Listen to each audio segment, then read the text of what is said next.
गुजरात के विवादास्पद नेता और गुजरात कांग्रेस के कार्यवाहक अध्यक्ष हार्दिक पटेल आज कुक्षी जाते समय कुछ समय के लिए अलीराजपुर में रुके। अलीराजपुर में महेश पटेल के फार्म हाउस पर कांग्रेस के कार्यकर्ताओं ने उनका स्वागत किया।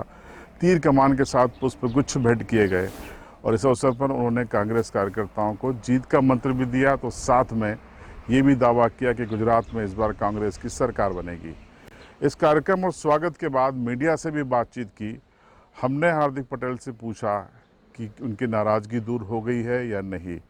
कुछ अन्य सवाल भी किए गए। देखिए क्या जवाब दिए हार्दिक पटेल ने। किसी भी पार्टी के किसी भी व्यक्ति को कहीं पर भी जाके चुनाव प्रचार करने का अधिकार है। हम उन लोगों की तरह नहीं है कि हम किसी को रोकें, लेकिन गुजरात की स्थिति बहुत ही अलग है। गुजरात के वहाँ के मौजूदा हालात भी बिल्कुल अलग है। प्रदेश में नौजवानों की बात हो या किसानों की बात हो, इन मुद्दों पर सरकार को काफ़ी आक्रामकता के रूप से काम करना पड़ेगा। पिछले लगभग 20-22 सरकारी भर्तियों की जो परीक्षाएं लीक हुई है, उस पर एक कड़ा कानून बनाना पड़ेगा। और नरेंद्र मोदी जी जब गुजरात में आते हैं एक प्रधानमंत्री के रूप में, उससे पहले वो आते हैं गुजरात के व्यक्ति के रूप में।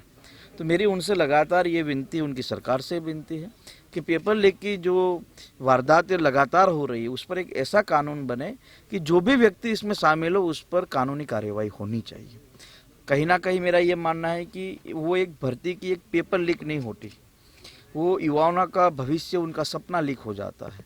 तो मेरी नरेंद्र भाई से और उनकी सरकार से यही विनती है कि इस पर कोई कानून बनाया जाए, उस पर कड़ी कार्यवाही की जाए और वो आए, दाहोद में आए या पूरे गुजरात में आए, उसमें किसी को दिक्कत नहीं है। सवाल यही है कि प्रधानमंत्री के रूप में उनकी जो गरिमा है वो बरकरार रहे। मीडिया रिपोर्ट्स ये है कि हार्दिक पटेल नाराज है कांग्रेस से। तो परिवार का मामला है, परिवार में पिता और पुत्र के बीच में भी कई बार चर्चाएं होती है, लेकिन फिर भी शाम को जब बैठते हैं तो बाजरी का रोटी और सब्जी खाते हैं। तो ये परिवार का मामला है, समय आएगा, समय के साथ सब कुछ ठीक हो जाता है।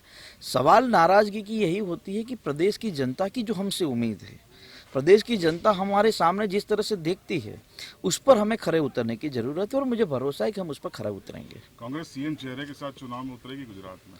देखिए, सीएम चेहरे से अच्छा है कि 182 सीट पर अच्छे विधायक चुने जाए, और सीएम चुनने का अधिकार जनता को नहीं है। सीएम चुनेंगे विधायक।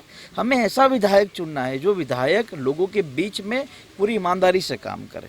अब मान लीजिए कि मैं अलीराजपुर में हूँ, यहाँ की जनता को कोई दिक्कत होगी तो शिवराज सिंह चौहान के पास थोड़ी जाएंगी, वो तो मुकेश पटेल के पास जाएगी जो अच्छा विधायक है। तो मेरा ये मानना है कि विधायक अच्छा चुना जाए, सब विधायक मिलकर अच्छा मुख्यमंत्री जरूर चुनेंगे। हार्दिक पटेल साहब विधायक का चुनाव लड़ेंगे?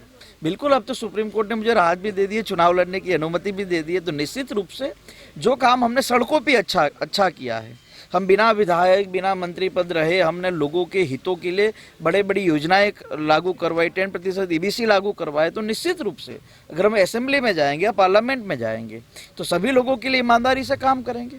और राजनीति का धर्म ही यही है कि जितनी लड़ाई सड़क पर उतनी ही लड़ाई असेंबली में। देखिए, जब मैं किसी अपराधी की बात करता हूँ तो वो अपराधी किसी जाति या किसी धर्म से नहीं होता। अपराधी की कोई जात और धर्म नहीं होनी चाहिए। मेरा ये मानना है कि जात और धर्म से ऊपर उठकर जो भी अपराधी है उस पर जो भी कार्यवाही करनी है आप कीजिए ना, बुलडोजर नहीं, जो और कुछ चलाना है भी चलाइए, लेकिन उस जाति और धर्म के आधार पर नहीं होना चाहिए।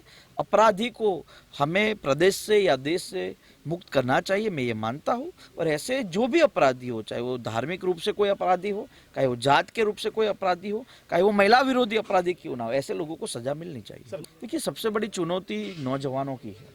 नौजवानों के मुद्दे बहुत ज़्यादा हैं और सिर्फ नौजवान सरकारी भर्तियों के लेकर ही चिंतित नहीं है, अच्छी शिक्षा को लेकर भी चिंतित है। प्रदेश में अच्छी शिक्षा पर जोर दिया जाए, समय पर रोजगार देने पर जोर दिया जाए।